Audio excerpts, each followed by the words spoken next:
Hello, hello, beautiful people. This is Lorna Liana here, and I just wanted to thank you for joining us today. I'm the host of the Entheo Nation podcast. Entheo Nation is a web show featuring visionaries who are pioneering the cutting edge of awakening through psychedelic science, modern shamanism, and visionary culture. I want to welcome all of you who have joined this live panel. So the first question I want to ask is whether you can hear us. So feel free to say hello, introduce yourselves, let us know where you're from, and most importantly, whether you can hear us. And oh, great, yay! David from Canada. Hello, hello. Awesome. Really glad to have you. Awesome. Brandon, also from Canada. Christine from Seattle. Belle from Australia. Igor from Brazil. Okay, awesome. Great. So I'm so glad that this is working technologically. So also to let you guys know that there is a QA little box here. So if you look at the bottom bar of your control panel, you'll see a little QA folder. You can click on that, ask questions at any time. We will answer those questions at the end of the talk. We'll have about 15 minutes after the live panel. So we will also post the recording to the schedule page, hopefully by tomorrow. So if you found this panel valuable, please do share this event with your friends, and do that by sharing the event homepage so that people can sign up and see what other amazing talks that are going to be available. We will also be doing select replays on the 9th and the 10th. So there'll be an opportunity to be able to hear some of the other talks that have already expired. Let's see. So to set the stage for this potent conversation, I just want to, frame, the issue that we are discussing today. So sexual assault and sexual misconduct among shamans has long plagued the plant medicine shamanism community, resulting in prolonged physical and emotional trauma for ceremony participants rather than healing. But is it, quote unquote, wrong for a shaman to sleep with a ceremony participant? Is it always wrong, or is it okay in some, situations? So when do accepted cultural behaviors transgress into sexual addiction and predation? Because there are, certain cultural values, especially down south, where there's a lot more machismo, a lot more, kind of like acceptance or, entitlement of men and their sexual behaviors, whether they're married or not. And then also among the indigenous tribes, there are there are different attitudes around sexuality. So the getting married to one person model is very much a Christian thing. In some tribes, there is a lot more fluidity around who has sex with whom. And of course, a lot of that, has been influenced by colonialism, so that it has, has whatever flavor that it has today. And then what about if the ceremony participant actually really wants to have sex with the shaman? So then there's a question of consent between adults. So that can also, that's an important issue to explore. So beyond the misconduct of individual shamans and medicine facilitators, is it possible to address pervasive sexist attitudes in the greater culture? So from the Amazon basin to the psychedelic community, how can men and women address patriarchy and sexual predation in a way where male leaders hold themselves accountable and experience appropriate and meaningful consequences for misconduct in a way that doesn't perpetuate victim shaming or professional pariahhood for the women who speak out? So to explore these topics further, I have with me, in order to my left, first we have Jan Engel-Smith, who is a credentialed healer, teacher, author, and the founder of Lightsong School of 21st Century Shamanism and Energy Medicine. Would you wave a hello? Hi. Thank you. Great. Below Jan is Trisha Eastman. Trisha is a pioneer in the psychedelic renaissance. Her holistic approach incorporates Eastern philosophy, biohacking, soul retrieval, archetypal mapping, meditation, somatic therapy, and shamanism. Hello, such an honor to be here. Thank you. We then have Oriana Mayorga, who is a community organizer in Kingston, New York. Her work focuses on the dismantling of structural oppression, promoting racial justice, revolutionizing electoral politics, as well as ensuring that the psychedelic community does not tolerate sexual violence. Welcome. Hi, everybody. Thank you. And then below me, we have Jennifer Sodini, who is a conscious media entrepreneur. She's a founder of Evolve and Ascend, a media platform dedicated to inspiring conscious evolution, as well as the site Phenomenalisms. Okay, great. So to set the stage for this potent conversation, I want to discuss a recent situation regarding the sexual assault of several Western women during an ayahuasca ceremony held in a Catuquina village in Acre, Brazil. Now, this was during a Kambo practitioner training and retreat organized by a Western Kambo facilitator, in which 18 people from around the world came to the Amazon, went to this particular village, and they were going to receive medicine training directly from the Catuquina shamans. The incident resulted in the founder issuing a public apology, stepping down from leadership, and dissolving the organization that he founded. So what happened during this time, they spent, probably about a week or so in the Catuquina village, and close to the end of the training, it was decided that they would have a big ayahuasca ceremony that would include more of the general population of the Catuquina. So before, it was just them in a maloca, just within their small, group with the lead shamans and the practitioners. And then now it's going to be open to, the general population of their community. It was held outside of the compound where the group had safely worked in the preceding days.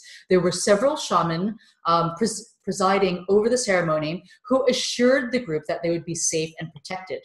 Other Catuquina from the village were also attending, and one of those people they discovered later was a convicted rapist. During the evening, everyone was served ayahuasca that night at least once, and the shamans began their work. The organizer actually chose to have a light serving that evening.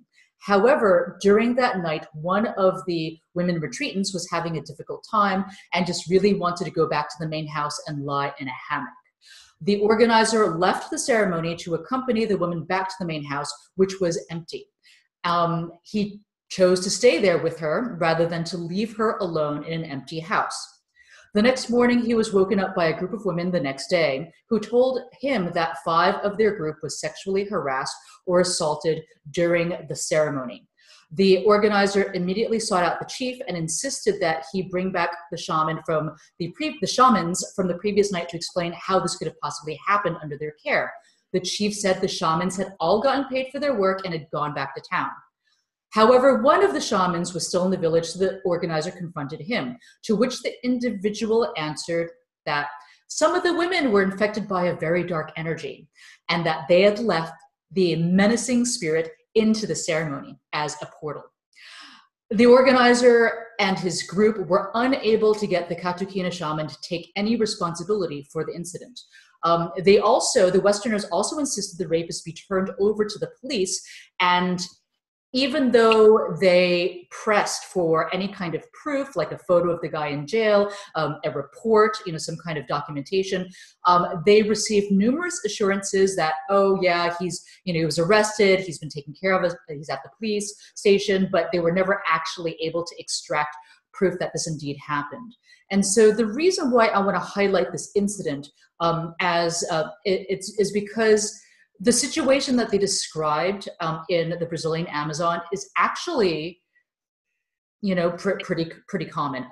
Unfortunately, it's pretty common, and these are issues that can arise when you have cross-cultural expectations and a clash in values. So if you have Westerners in this community where, you know, machismo reigns, you know, there's going to be like a clash of values. So my intention is not to shine a negative light on the organizer, as I do not know the individual or the details of what transpired, other than seeing a video commentary by another combo facilitator and reading the organizer's official statement. But what I do want to shine a light on are some of the lessons learned, and then to initiate a conversation where we can start to unpack some of the complexities and the nuances of the dynamics in the shamanic space and what we can do together to move towards you know, safe ceremony protocols.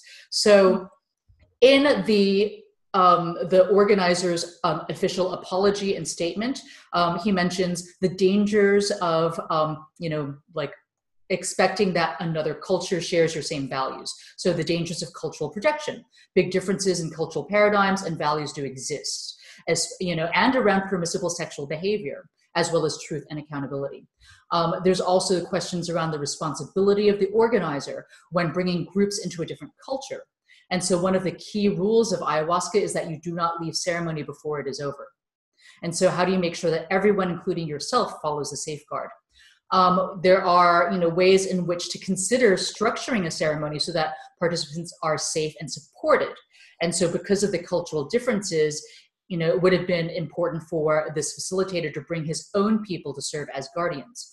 And then also there are the ethical responsibilities of organizers, facilitators, shamans, and industry leaders when they demonstrate a failure of leadership by participating in or allowing sexual misconduct to take place. So what are the appropriate repercussions? So I would like to start off this conversation, first of all, by asking a very simple question of each of you. What is sexual misconduct? You know, there is, you know, a lot more clarity when sexual misconduct, when sexual activity is unwanted, when it is, you know, an act of violence, when there is no consent. But, you know, in situations where there is consent, is that also sexual misconduct? So I'm going to start with Jan and then work our way around. Okay. What I'd like to do is to actually look at this from an energetic or a shamanic energy medicine perspective, because I think that that's the most important part of this whole dilemma. And you mentioned a few things which you called intent, and I'm going to get to your question here in just a second, you know, your intent, because intent is what is in motion that then creates, okay? And so to answer the thing on what is sexual misconduct, I'd like to first sort of state my intent in being a shamanic practitioner for 28 years, you know, and having a school and a huge practice. But my goal or my intent is to bring shamanism into a viable, respected field of curative approaches to illness that is recognized by insurance companies or other modes of ways to subsidize clients' expenses. And the only way to do this is to have consistency, ethical standards, and integrity, as well as an index to qualify progress and substantiate results. Practitioners must be, you know, exceptionally trained. And so when we talk about misconduct sexually, there's no place for it on any level. Practitioners shouldn't even, you know, we train our practitioners not even to touch inappropriately, to don't ever trust private parts of a person. And so, you know, we have to have a code of ethics that says to avoid no harm or to protect autonomy, and that there's just no exception to that. So misconduct is inappropriate touching and everything above, and there's just no exception. And that way we can bring shamanism to a place that is really accepted in our country as a viable healing modality, because if we're dealing with these kinds of problems, it will never get there. It will never get there. It harms all of us out there in the field trying to bring quality to this field of medicine. So that's my opinion on it. Okay, so Tricia, what is misconduct for you?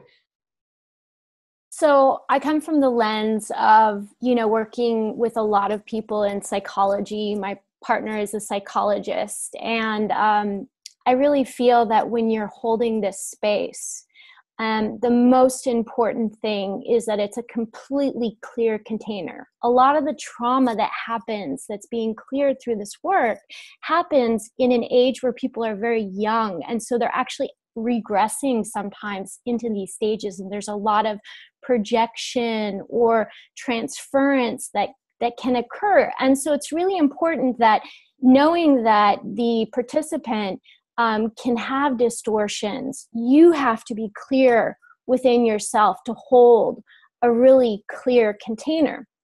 The other aspect of it is that's just talking about a professional relationship. So for instance, a therapist not under the influence of these powerful psychoactive plants that can make people more suggestible or have them act in behaviors that aren't normal, what I mean by everyday behaviors. So when you really look at the purpose of this work, when you go to an ayahuasca ceremony, a peyote ceremony, it's to get to know yourself better. It's to connect to your own inner environment, your own mental structure. And so to have sexual relationships kind of get intermixed with that is a distortion. And many of the facilitators, shamans that I've worked with, even say specifically, you're not supposed to have sex with anyone, including yourself, like self-pleasuring while you're in these healing processes, really to keep the focus on what's inside. And I do also see sometimes people behave in a sexual way to avoid feeling something. And not only that, but there is so much sexual trauma in our culture, sex addiction, all of these different things that are coming up to be healed. And so we do need to have a safe place for that so that it can be held and seen without the shame, allowing that to process rather than the continuation of that cycle.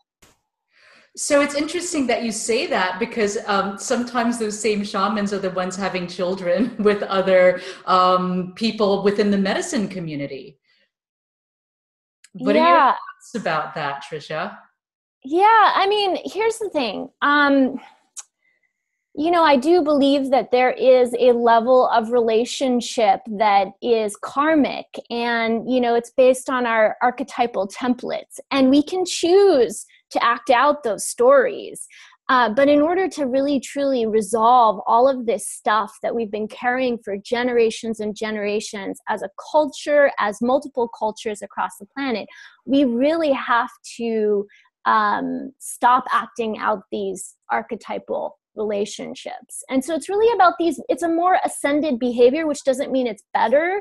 It's making a choice to really have that clear container. And that's where all healing is absolved. And so it's really, a lot of these relationships come from these egoic structures. So for instance, in psychotherapy, you cannot have sexual relations legally with a patient until you've ended the patient relationship for a minimum of 2 years. And so really it's important, like it's not wrong to have a relationship with someone who is a medicine facilitator. It's just, you have to have those boundaries of, okay, so we maybe had a relationship working together. We no longer have that relationship. And we've discovered that we have this other, thing, which might be a love relationship or whatever that is. But it's just mixing the two of those in the same container is very murky and it's not clear. And being in a space where things are distorted and we're working with a lot of different energies, it's messy. And we want to keep it really clean. Mm-hmm. So Oriana, what is sexual misconduct to you, and does sexual misconduct even extend to activities that might be consensual between two adults? So I'll answer the first one by reading, can everyone hear me? Okay? Yes. Mm-hmm. Great. I'm going to read you the U.S. legal definition that I completely agree with. Mm-hmm. Sexual misconduct encompasses a range of behavior used to obtain sexual gratification against another's will or at the expense of another. Sexual misconduct includes sexual harassment, sexual assault, and any conduct of sexual nature that is without consent or has the effect of threatening or intimidating the person against whom such conduct is directed. That is how I see sexual misconduct. What was the second part of your question? The second part is, okay, so we have these complex situations where, okay, there's the ceremony, and within the ceremony or within like a few hours of the ceremony end, if sexual activity takes place with the shaman and a practitioner, shortly after a ceremony is over, for example, and it's consensual between two adults, would that, in your point of view, be an act of misconduct? And then if we were to, widen the lens and say like within the community as well, because sometimes, individuals like, thought leaders in an industry will be pretty much spending all their time with people in that industry. So like ceremony facilitators often spend all their time with people in that ceremonial community. So, if relationships happen between those two individuals, is that misconduct? So there's two different questions there that you're asking. Yes, I know it's complex. Yeah. Okay, so I'll go back to the first. Multifaceted. Go to the first one. I would have to agree with Jan and what Trisha said. I mean, I think that when you are a psychotherapist, when you are a doctor, when you're a healer, it's not like you can clock in and clock out. Once you go home, you take off. You're no longer. I mean, those are your professions. You've taken, hopefully, oaths to never cause harm and hurt others. And so, yeah, I think once the ceremony is over, if within the next, 20 minutes, half an hour, 6 months, you're engaging in a relationship with somebody who sought you for healing, yeah, I would consider that sexual misconduct. And then I believe the third part of your question is one that I thought was kind of interesting, because it does go back to, well, if these people and these healers and these doctors spend the majority of their time within these communities, who are they going to meet if not the people that are, with them all the time? Mm-hmm. And so that's a hard one. And I've sat with that for a little bit, right? Because, is it unethical for a pastor to marry somebody in their congregation, right? Is it unethical for a doctor to fall in love with a nurse that works for them? I think you have to look at the power structures and the dynamics that exist. I really do feel that if someone's seeking you for healing and you choose to consensually become, in a relationship with one another, a significant amount of time has had to have passed for that to be acceptable, at least for me. And I think that goes back to what Trisha was saying about how psychologists know that this is just like the code of ethics with their patients. It's a hard one. I mean, if you're in this community all the time, who else are you going to meet? I don't think you're going to be treating and healing every single person in your community either. There's got to be other people.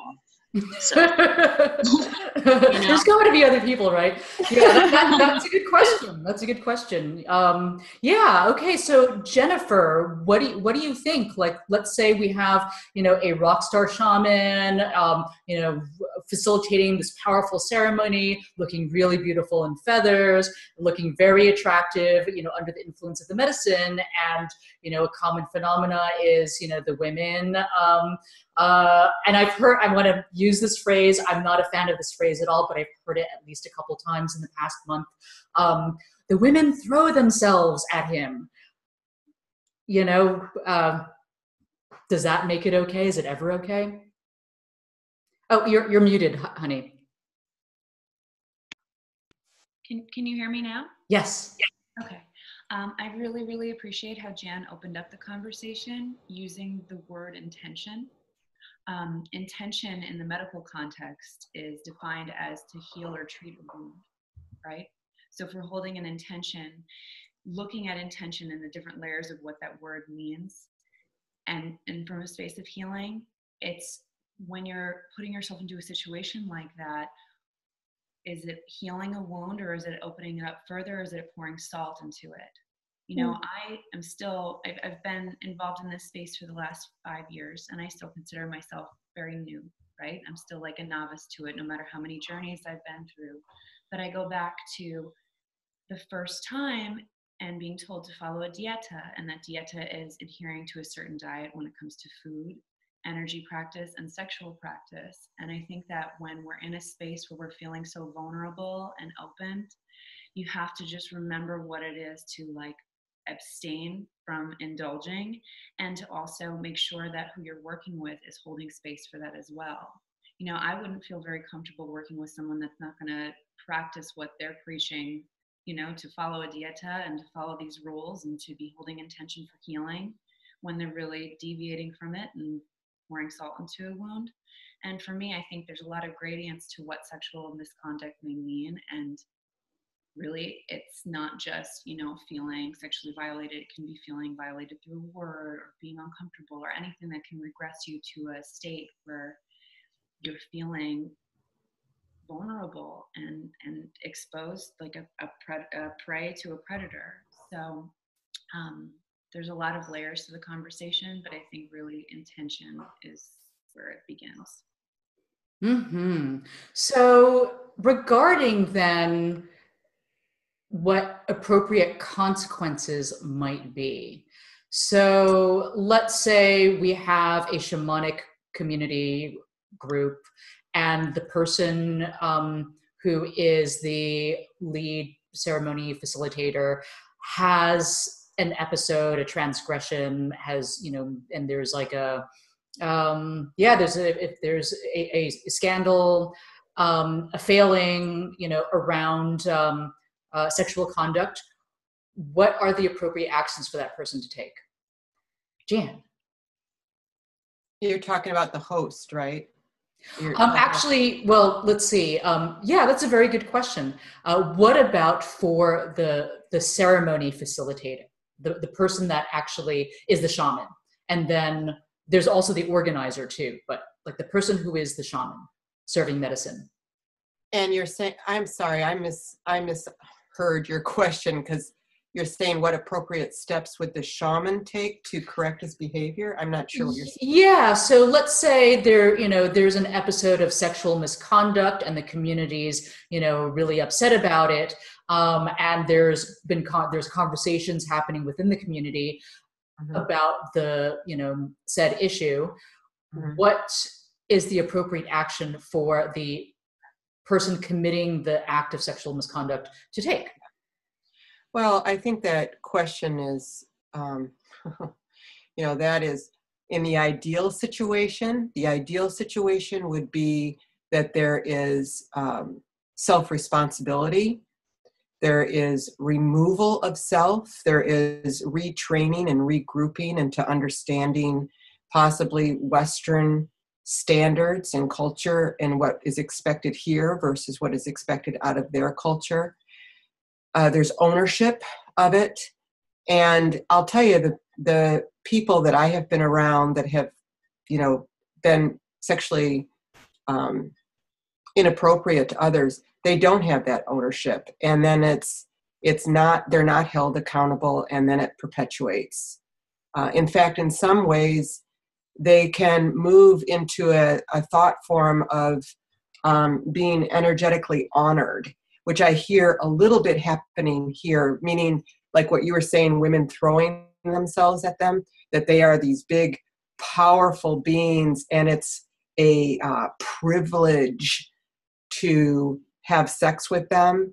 That falls into enchantment and spells in true shamanic energy medicine that we have to be very, very careful of. And so when we allow them to not take responsibility for their behavior and we're accepting of it on any level, we feed that thought form, and it becomes, you know, more, anything that grows becomes more dominant.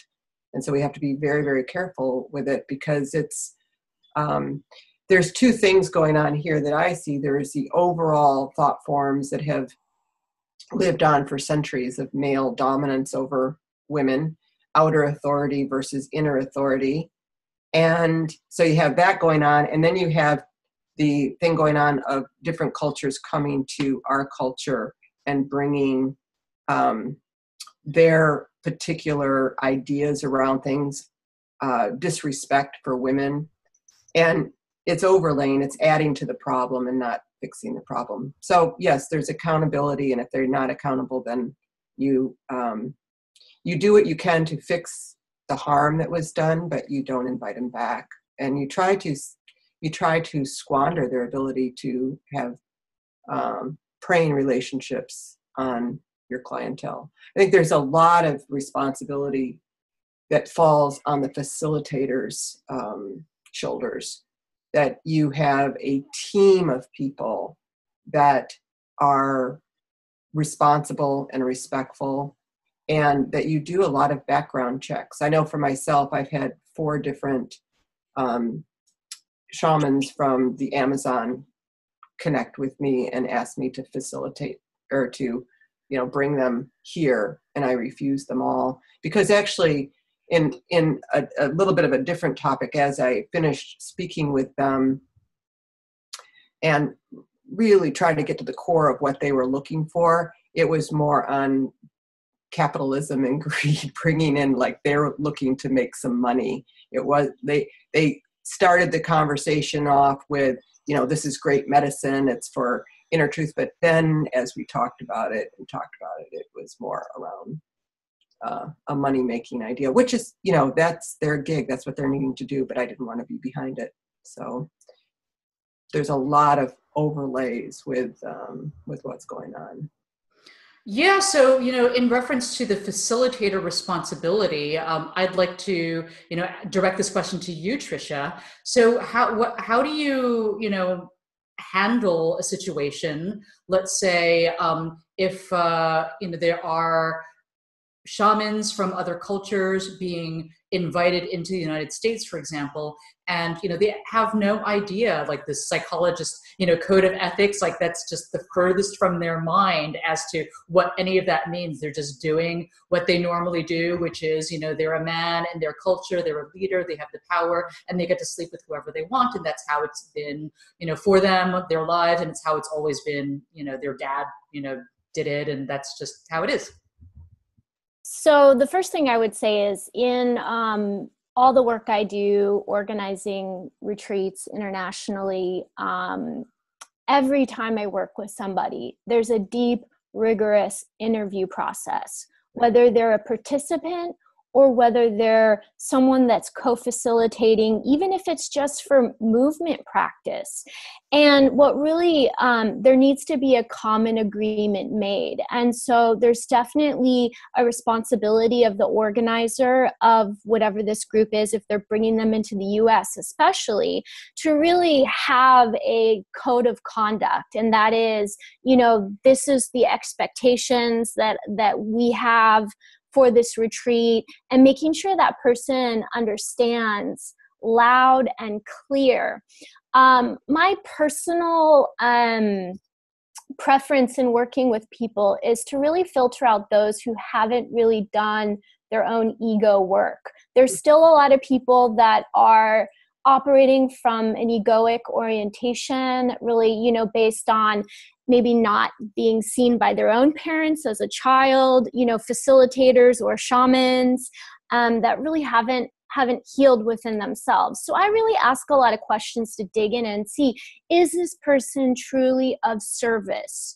If they're truly of service, then I know that their main motivation isn't about them being seen or them getting power or glory or money, and they're there to serve and bring the wisdom and share the wisdom and pollinate that within the group of people that they're bringing it to, the Westerners.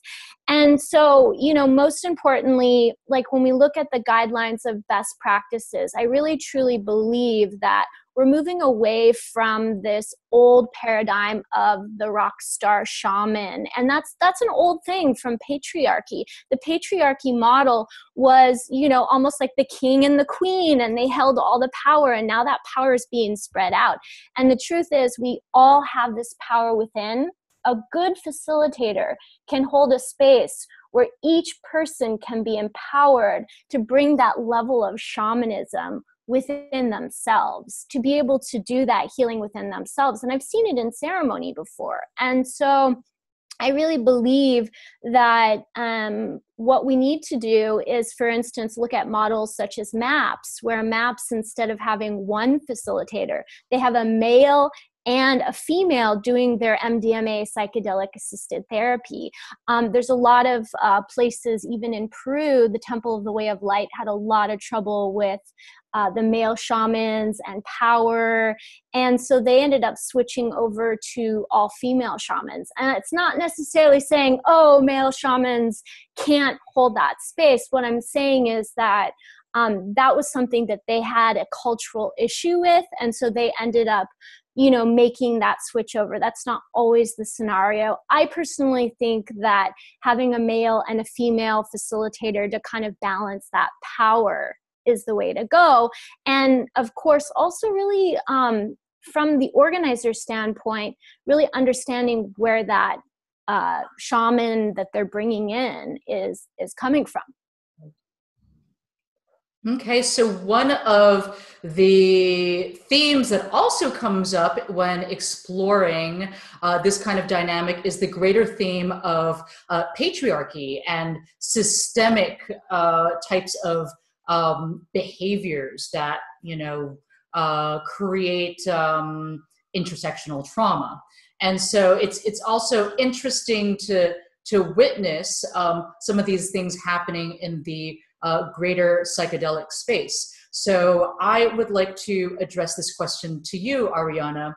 How do we go about dismantling the greater patriarchal dynamics within existing communities, organizations, societies, in such a way where we can, first of all, have accountability, minimize or avoid completely any victim shaming whatsoever, where there is an avenue for people speaking out to be heard and respected, so that it doesn't feel like it's just such like a risky, futile endeavor, because often the person that is speaking out is putting their reputation, putting their career advancement at risk, especially when calling out the behaviors of people that that have power, and even potentially facing gatekeepers that might also be women who have who may not be sympathetic. Gatekeepers, they're the worst, right? They're everywhere. They're all around us all the time. While I am trying my best to be here to call them out. Thank you for that question. I would say that it starts with the really basic kind of simple, to me, common sense notion of believing women, right? Choosing to believe women, and especially communities that are often marginalized, so women of color especially. And I quoted this and I wrote it down. I like preparing ahead of time, but when I think about, what does it mean to believe women, right? It's not, and forgive me for like sort of reading this off my paper, but I did write it down because I thought it was pretty well put. It isn't an assertion that women's claims ought to be held to a lesser rigorous standard of evidence, but it's a rejoinder to the sad reality that for most of history, women have been held to a more stringent standard than men, and their views were often reflexively disbelieved. And so like, I am choosing always to believe women. If someone tells me that they have experienced sexual violence, I choose to believe them. And so that looks like many things, right? So dismantling that patriarchal system looks like, 1, believing women, 2, speaking up, right? And calling out the people who have caused this harm. A very general example could be, I hear about sexual predators being a part of a conference or a panel or something. I notify the organizer to say, hey, I've heard these things. I think you should take them seriously. You should look into them yourselves. If the organizer chooses not to take me seriously, and if the organizer chooses to continue to build with these people, even though I've come to them, right? saying that they're problematic, what I do in that case is no longer build with them, right? It's not my intention to cause them harm or to ruin their careers, but I no longer want to build with them. And I want the community that I care for very much to know why it is that I don't want to build with them anymore. I think that we should all know why that is, right? And so believing women, speaking up about whatever it is that you know to be true, speaking your truth, calling people out, and being very intentional who you build with. If I am going to have to be by myself for a little bit or with a few select women, that's okay with me. And, recently I have put my reputation and my professional life kind of in danger by doing that. And it's a choice that I made and I will continue to make. And I don't see any other option in these spaces. I'm fortunate that I haven't been a part of a lot of ceremonies, so I don't know much about the shamanistic culture. Yeah, predators are everywhere. And so I think that as women, we really need to call them out and hold accountable organizations, people, anybody who are choosing to work with them. And we're okay. There are a lot of us women who exist out there. We can build our own infrastructure. We can do our own businesses. We can work together. We don't have to worry about these people. We really are okay. That's what I think. Mm-hmm. So Jennifer, do you think it's possible to reconcile different cultural paradigms and worldviews around sexuality? For us, it's, I think the standards that we have in place, a lot of it comes from, standards that are created between governing relationships between psychotherapists and their patients, doctors and their patients. But in other cultures, there isn't a lot of awareness around those kinds of standards. How do we reconcile two different worldviews around sexuality? Sure if being able to reconcile it is an option, but being aware of the difference is really important. I really appreciate how Tricia had spoken, how she does such a rigorous background check process that she does with whatever journey she's helping organize and put together. I think for us to try and impress our particular cultural framework on another culture is perpetuating something. I think there's somewhere where maybe we can meet in the middle, and that comes through awareness and having an open dialogue and communicating and really doing the correct amount of research so you know what you're getting yourself into. To change something or to kind of go outside of our territory into another territory, I don't know if that's necessarily the right thing to do. Not that what they're doing is right. I think that balance really is found in awareness and education and communicating about what is actually going on. Mm-hmm. So going to a more common set of goals and understandings around safe ceremony spaces, I'd like to address what some of you think about the participants' responsibility. We've focused a lot on the responsibility of facilitators and shamans. So what responsibilities ought the facilitator have? So I'm going to circle in the other direction. Jennifer, we're going to start with you and go around that way. Okay, so just to clarify, you said beyond the facilitator, are you talking about the responsibilities of the participant? I wasn't sure if I heard wrong. Yeah, yes, we focused a lot on the responsibilities or the behavior of the facilitator and the shaman. What about the participants? What considerations ought they have in order to maintain safety and awareness? Again, echoing Trisha's background process and having thorough interviews of what is the intention, what are you here to do, what are you here to work on? Being very aware if someone is there to feed the ego or to feed the soul.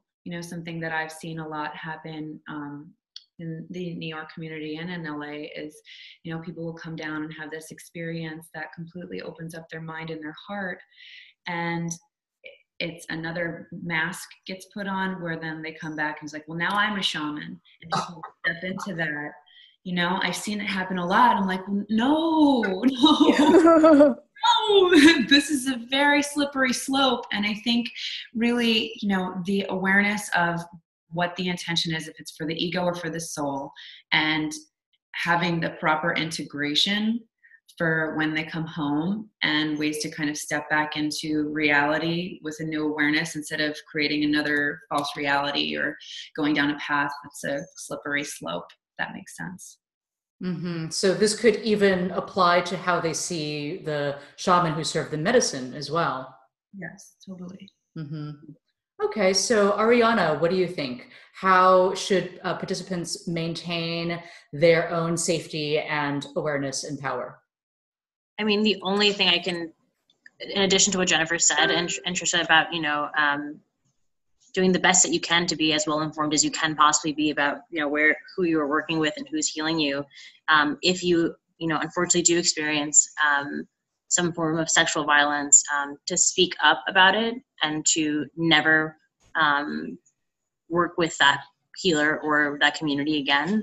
So to make sure that you're safe, that your safety comes first. And if you're able to advocate for others and protect other future women or people from experiencing that too, then speaking out about it would be great.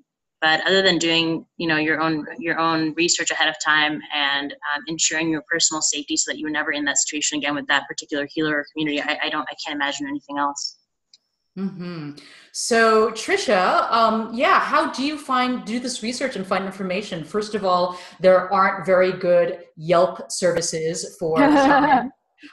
There are, you know, a number of different sites, but I mean, you know, if you're trying to find information about a particular individual, sometimes it can be very hard. And then, you know, it's also really challenging to verify the rumors and the stories. Like, who do you ask? You know, is this true? Is this not true? And then if you're aware that there are stories around, you know, that particular shaman's conduct, you know, at what point is it like, okay, that's that person's business between, you know, him and, you know, whoever his lovers were or his wife or whatever, and I'm going to still sit in ceremony with this person or not?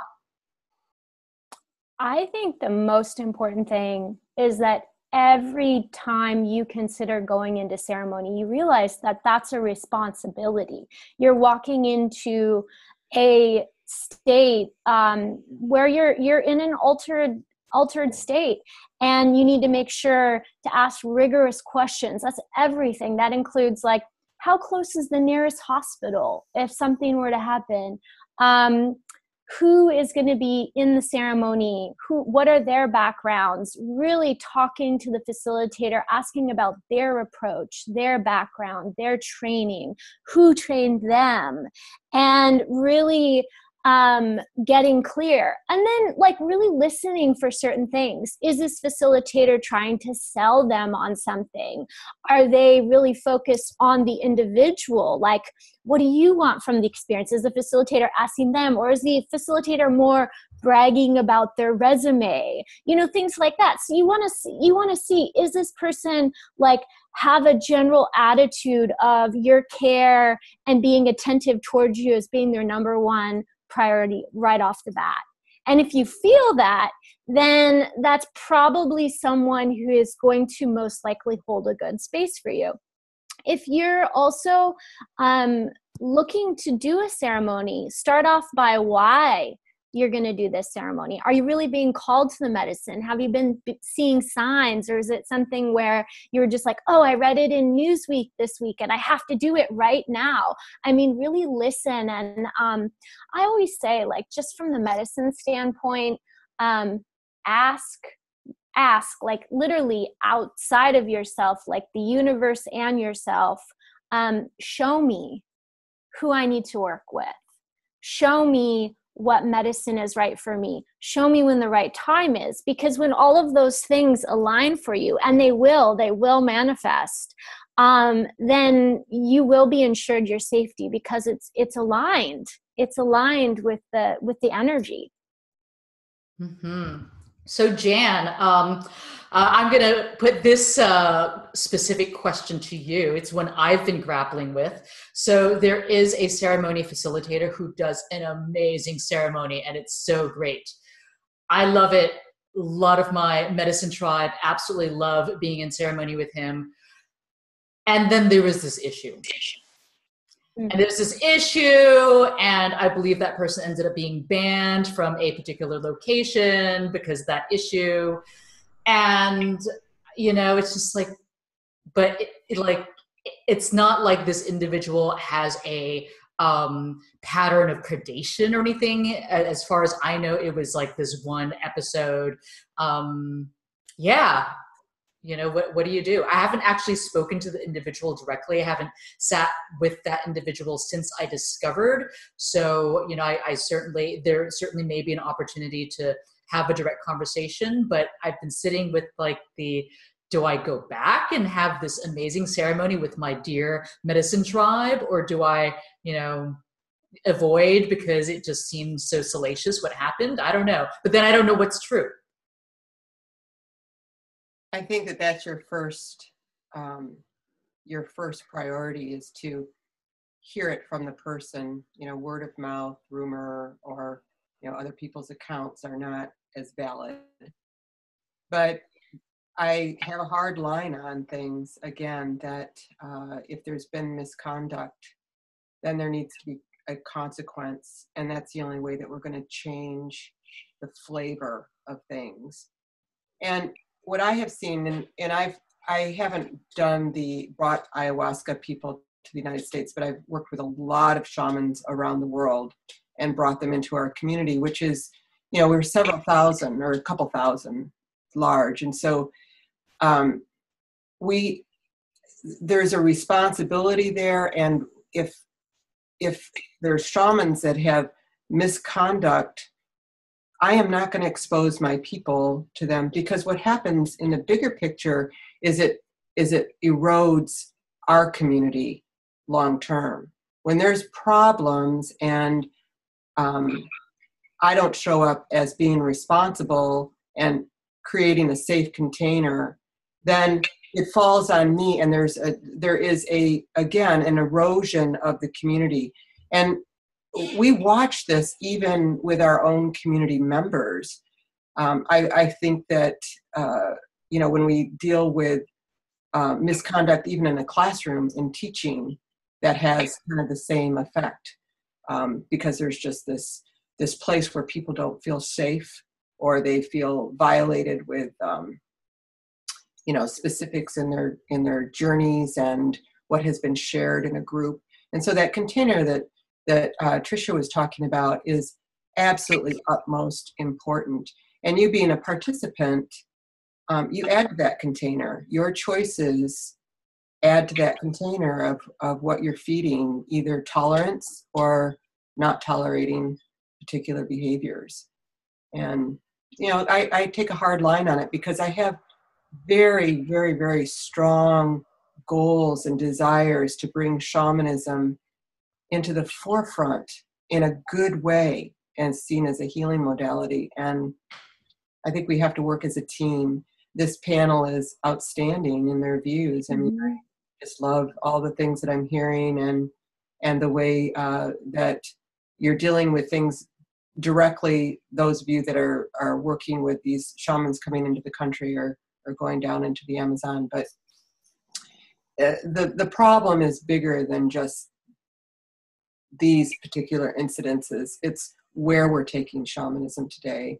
And in fact, we changed the name with Lightsong from Lightsong School of Shamanic Studies to Lightsong School of 21st Century Shamanism and Energy Medicine, because we're trying to move out of the old container of shamanism, which can, in some cases, be power over people, you know, having outer authority over someone to do healing.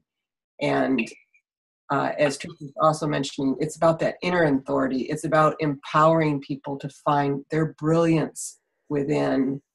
And to me, that is true healing. And that's truly creating the new earth the way that we desire it, or at least the way that I desire it, which is supportive, unified, collaborating, and loving. And I've got to get there in a new modality, not trying to drag the old one into a place of, and then trying to change it. No, what is what is my goal? What is the overall new thing that I'm trying to create? And then how do I feed that? And how do I train? And how do I hold people accountable to those standards so that we all can fit eventually in this new place? And I hear it with, what Oriana is doing in the field of, helping women's rights. It's all falling into the same category of, we have to be the change. We have to be the role models that we're asking other people to be in order to get to this conclusion of a new, safer place that is for everybody, all of us, in a good way. So I think, again, going back to your question, Oriana, that if you're a participant, then you're contributing, and what you decide to do either adds to the problem or adds to the solution. So where does forgiveness come into place? So you have a ceremony leader and they made a mistake and the incident hasn't happened again. At what point is the person forgiven and you continue to sit with them because they hold an awesome ceremony? I want to just put that out there to the group. Whoever wants to take that, you're welcome to raise your hand. I mean, I don't see how, I think it's like a really problematic, it's an interesting question. It's problematic, I think, in this context, because it's not like when you stub your toe, it's not a paper cut, an incident, an issue. We're talking about violence. And so forgiveness, forgiveness goes neither here nor there. I can forgive you, but you're still a predator. It makes no difference of whether or not you are allowed to be a part of the ceremony, or whether or not I'm going to send my people, whether or not I'm going to have my daughters or sisters be a part of the work that you do. And what is what's a one-time incident? This is behavior, right? And what are the things that led to that? When we're talking about sexual violence and sexual misconduct, I don't think that forgiveness, at least for me, doesn't dictate safety or whether or not these are people that I want to continue to build with.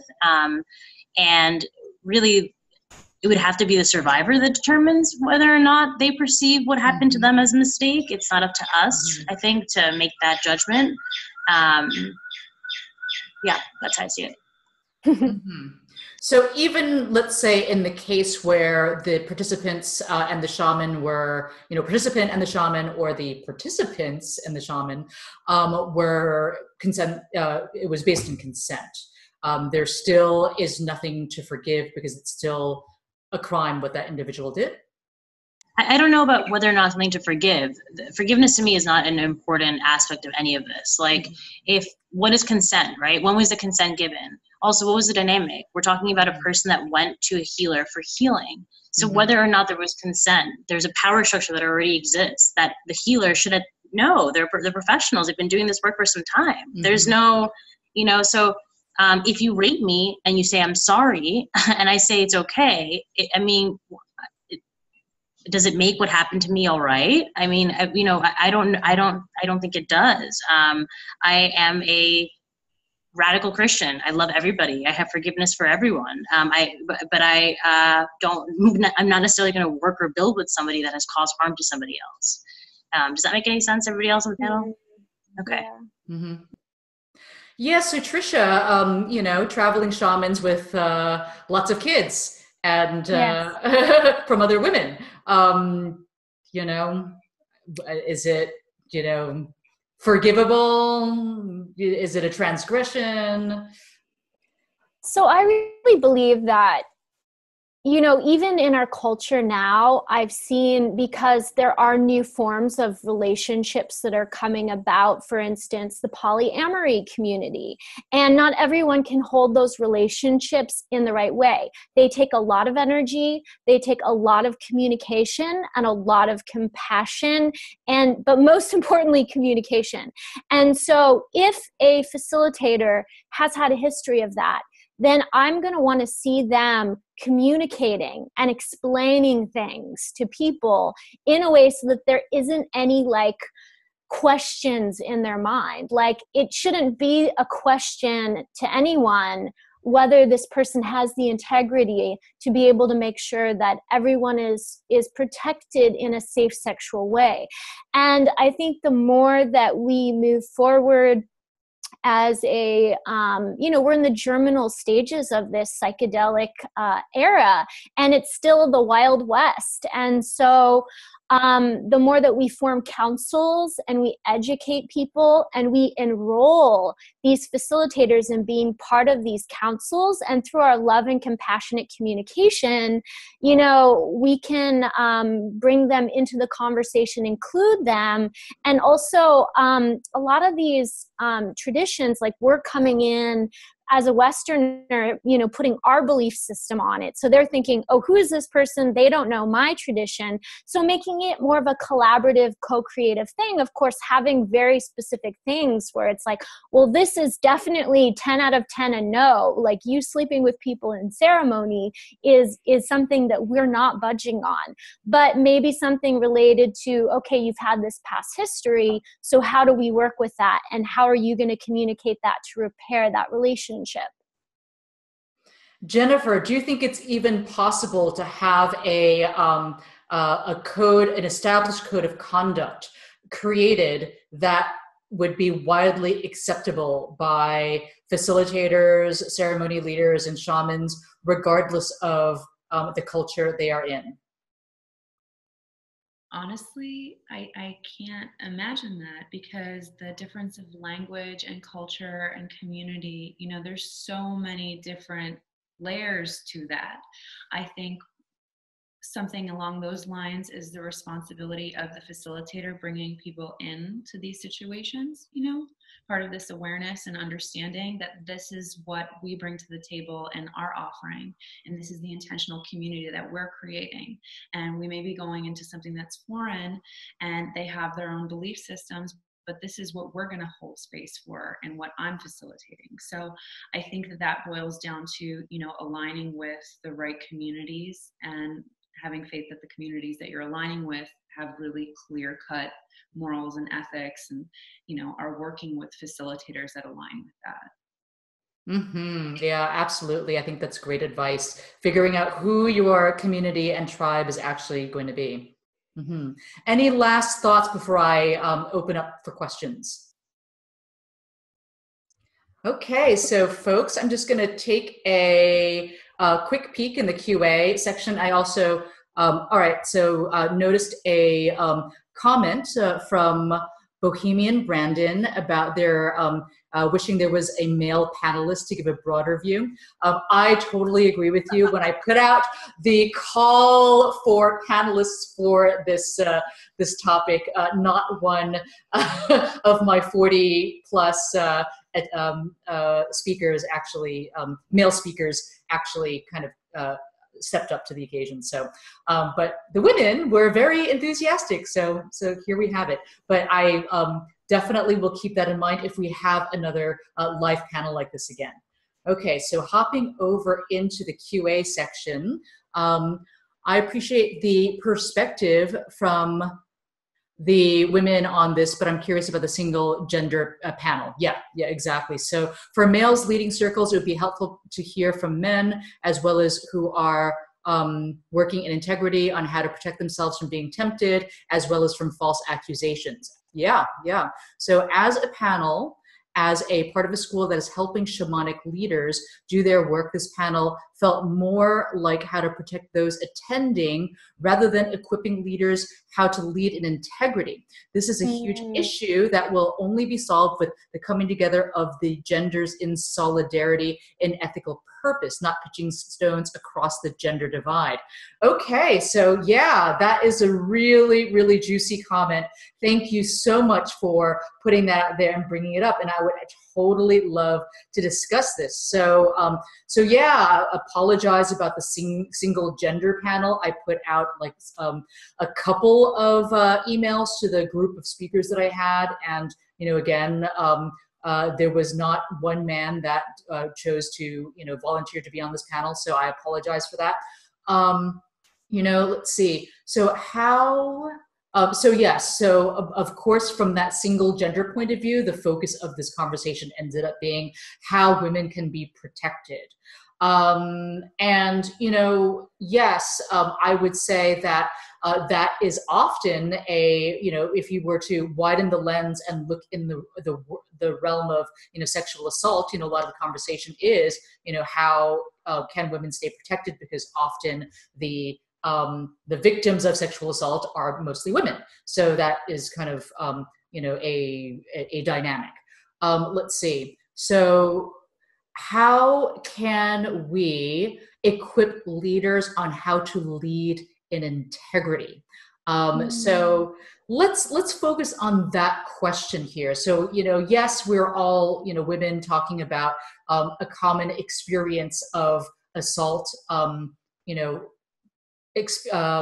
that women face. And, you know, in speaking about these issues, I don't think it was it was the intention of any one of us here to pitch stones across the gender divide, but to talk about some really difficult conversations. And so we have to start first there to talk about these difficult situations. So I want to put this out there to the group. How can we consider, you know, supporting men in their, you know, shamanic leadership, so that, you know, they are better leaders? Is that a good, you know, I mean, if there's more that I should put to the panel, then Anonymous, please, you know, add to that. But I'd like to talk about to Anonymous. I think you were given some good advice, and I think I'll just reiterate mine. Believing women, right, and letting that inform your work and the way that you treat the people that come to you for healing, I think would be like a really good place to start. So that would be my advice for you in terms of how you know, male leadership in these shamanistic spaces can do better. That's a good one. I can address this also. In the training that I do with my guys, I consistently say to them that it's harder for them because they have more possible projections on them, and they have to you know, hold that intention of respect. And I think when you hold an intention of respect and integrity, then that intention itself will guide your behaviors. And also that because we do a lot of touching in our ceremonies, we touch the body quite a bit, that they don't touch at all, where women get to touch, but they don't touch at all unless it's like on the shoulders or the top of the head or something like that. But for the men, it's more hands off because, again, of that projection and playing it safe. Like, how can they play it safe so there's absolutely no way that they can be identified as predatory? And of course, they will develop their own styles with things, but that's part of the training for them. They have it tougher.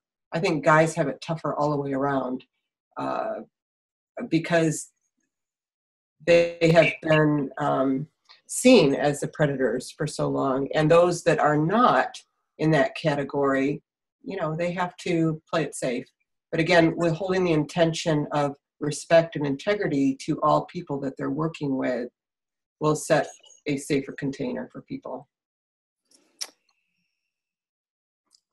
I'd like to add that I feel that we need to create more powerful reflections as a community of different shamans and facilitators working together. For instance, in the 5MEO community, there are facilitators getting together and working with each other and exchanging ideas and practices, but from a space of common codes and guidelines, code of ethics, duty of care. And I feel that a lot of the issues arise because these people are not getting mirrors. Like, they're kind of the Lone Ranger and they're not getting these mirrors. And so I think the more that we can maybe create like facilitator conferences where they can get together and have a platform to share this stuff, because really our entire planet is sick. with power dynamics. And this is just a micro of the macro issue. And so, they are playing out this part of the expression, whether it has to do with money, whether it has to do with sex. It's all coming from the same place. And I'm not just singling out males related to it. And I think that the more that we come together in community and we provide a place where we can all kind of learn from a place of humility and learn from egalitarian kind of structures, that's where we're going to have the most healing, because it's in that one person holding the power, or in that person taking power from the medicine that was actually, for themselves, versus, giving all the power to the medicine and being like, hey, it's not me here. It's the medicine, which is the truth. Any other thoughts on ethical shamanic leadership for men? Okay, I'm going to move on to the next question. Okay, so Michael said, I would like to point out the connection between patriarchy and what we call capitalism. Going back to our deep past, the hunter-gatherer social structure, we find a wisdom in relations between men and women, which vanished with agriculture, amassing of wealth of the first city-states. This is where patriarchy was born. We have to find a way to go beyond capitalism, not merely to give women equality and respect in the capitalist system, even though that's a start. Okay, anyone have any comments? Agree. Yeah, that sounds pretty fair. Okay. Yeah, I want to add that all of these expressions of the healing that's happening are all aspects within ourself. We all have a masculine aspect of ourself. Even women have that, and have a feminine. It's all about us coming into sacred union with that within ourselves. And these relationships, whether it's a boyfriend, whether it's a shaman, they're playing out these roles. And so really what's most important is that we are seeing that there's no victim here, there's no perpetrator. And I don't mean that people don't take responsibility for their actions, but really looking at it from a systematic power structure. And that's what this person is addressing, that we need to go back to that, collaborative, co-creative way of being where we're all working together. So in working with plant medicine, this is from Bree, in working with plant medicine, we access deep wounds and surface trauma from this lifetime and beyond. How do we create a space of continued support after ceremony so that individuals who access suppressed parts of themselves aren't left to their own devices? Yeah, this is a very big question, because a lot of people who go and have ceremonial experiences are, not spending a lot of time in these cultures before they have to, go back home, and they might find themselves adrift in, back in their, Western industrialized community, and it might seem now, a fairly strange experience after being opened up in such a way. So any thoughts on how to access a continued space of support after ceremony? Excuse me. I think, there's something of value with the online community, and Facebook groups are a really great free resource where, coming back, you don't have to necessarily hop into maybe getting a life coach or another person to work with, but just being able to have an open conversation with people who have been through it and might have, their perspective that they could show as well. I think finding your community on Facebook, or even just, what online community would work for you. I think also, having the right educational resources after the fact is great. There's nothing like a good book to kind of take you back to where you need to go and push you forward. But really, I would advocate, finding your online community as well, because I think just being able to speak the same language with somebody who's been through it as well is really powerful. Jan, did you have something to share? Yeah, I totally agree with Jennifer, but I also am referring back to another question that it came up with the prep work, and creating groups before you go into ceremony and spending time discussing all the different things that we just kind of discussed here as a panel, code of ethics and procedures and vulnerability and opening up and, working on yourself, all those different things, but continuing those groups. And this is where facilitators, I feel, can have, step up to the plate possibly more, or create more experiences, more follow-up with their people, is to not having them disperse, but say, okay, for a month afterwards, we're going to get together online once a week. We're going to discuss where you are, what your needs are, what's coming up.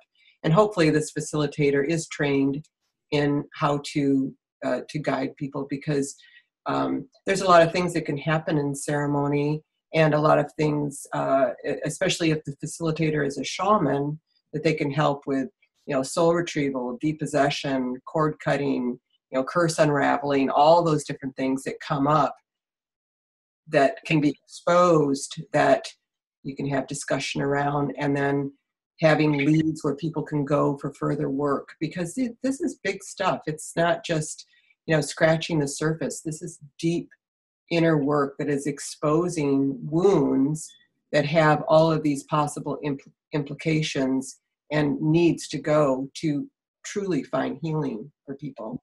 So it's a continuation. People shouldn't just show up for ceremony with no prep work and no follow-up. I think that's doing a disservice to the ceremony, and incorporating those types of standards into what the facilitators are doing. And I'm not sure if I'm using the correct word. To me, the facilitator is the person that's bringing the groups together, and then they're not the shaman necessarily. They could, they're facilitating the groups to get to the shaman to do the ceremony. So they have a lot of work on their Well, often the facilitator actually might be a medicine facilitator that's leading the ceremony, but an organizer might be the person that brings Okay. So it's it's just plant medicine world. Yeah. Mm-hmm. Cool. So let's see. Bohemian Brandon asks, being a gay male myself, I'm curious if any of you have experienced or have knowledge of anyone being discriminated for their sexual identity in the medicine community, especially in Peru and other machismo cultures. I've personally experienced stigma for my sexuality, or have had my orientation assumed to be heterosexual. I have a dear friend who is a gay male, and he's actually a shamanic practitioner. He's done some work with the Temple of the Way of Light, and he actually is working on a program called the Way of the Rainbow as a space for those who identify in the LGBTQ community to have a space where they feel safe. That's one that I've heard is like a positive kind of answer to the question. I know that there is good out there within all the communities. I don't have a negative answer. Oh, nice. Igor asks, you talked about sexual misconduct by shamans in the northwest part of Brazil. That impacts me profoundly. And in the northeast, the shamanic culture are being discredited by the evangelic churches claiming, quote unquote, demonic acts that are making pages to abdicate from their mission.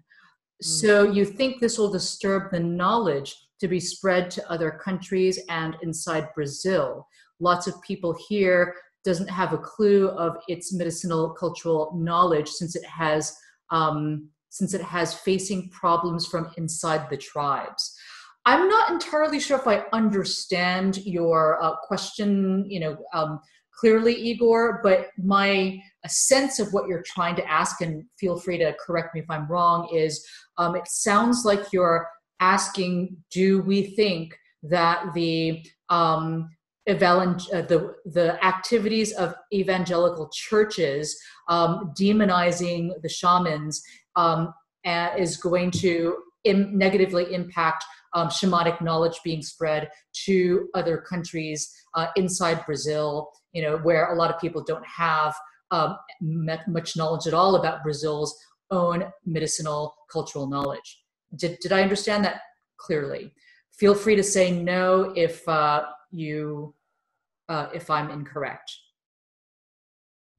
Okay, so I'm not seeing a comment come back through from Igor, but what I'll address this in that what I have seen in the Brazilian Amazon, yes, indeed, this is happening as it is happening in other parts of, Latin America and, through Central America. There is this intense evangelical activity where you go into these villages and there are these evangelical churches that have, been set up. They're like bringing evangelical Americans by the plane load, to do missions, to work in missions inside these indigenous villages. They blast Christian music, in loudspeakers, in the courtyards, in the main plazas. It's kind of like this full-on assault.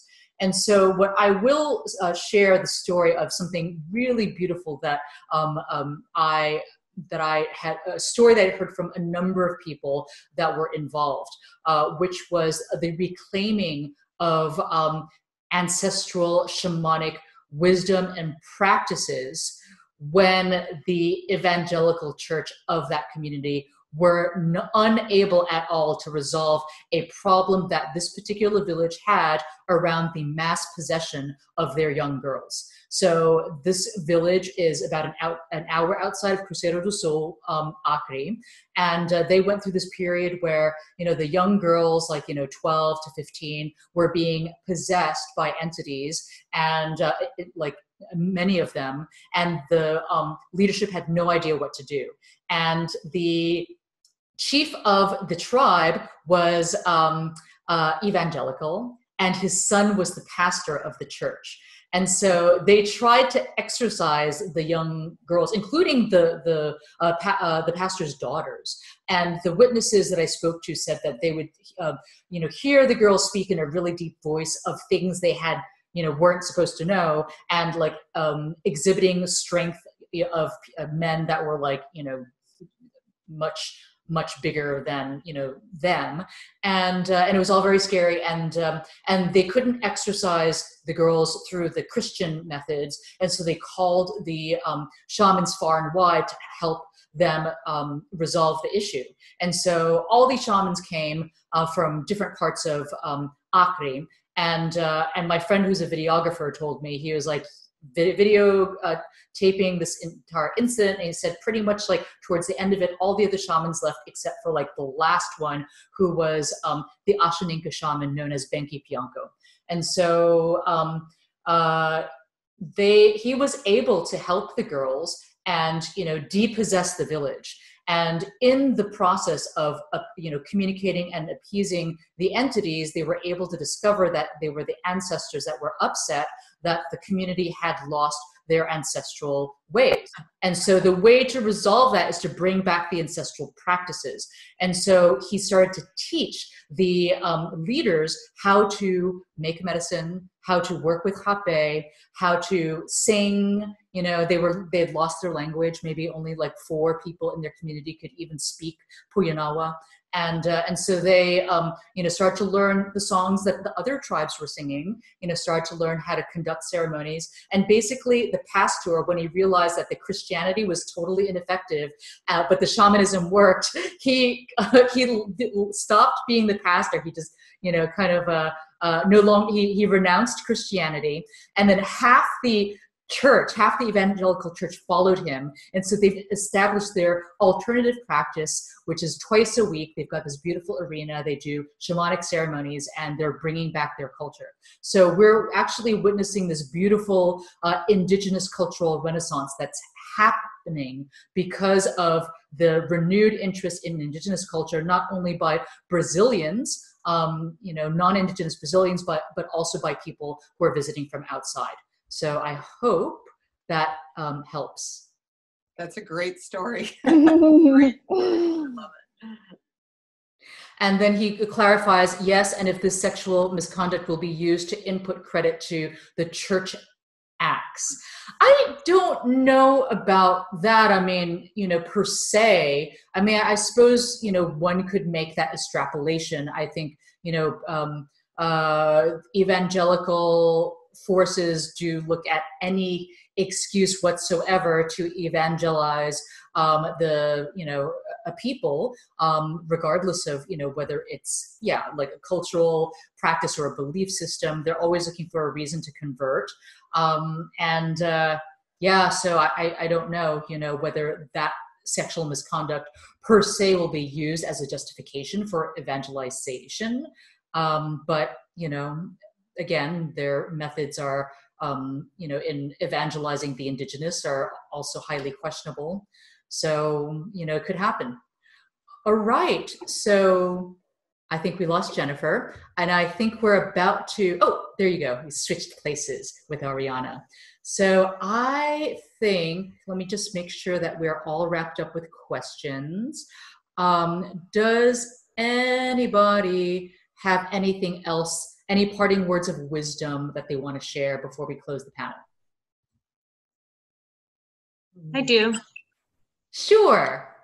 So in light of the Me Too movement, I think hopefully we're going to continue to see a lot of people and women speak out about the experiences they've had with people that have been sexually violent towards them and predators. And I just, would ask that we're going to be seeing some pretty significant changes in our psychedelic communities, I think, in the next 5 to 10 years. And I ask that as women, we really stand with each other. I'm actually really proud. This is all an all-women panel.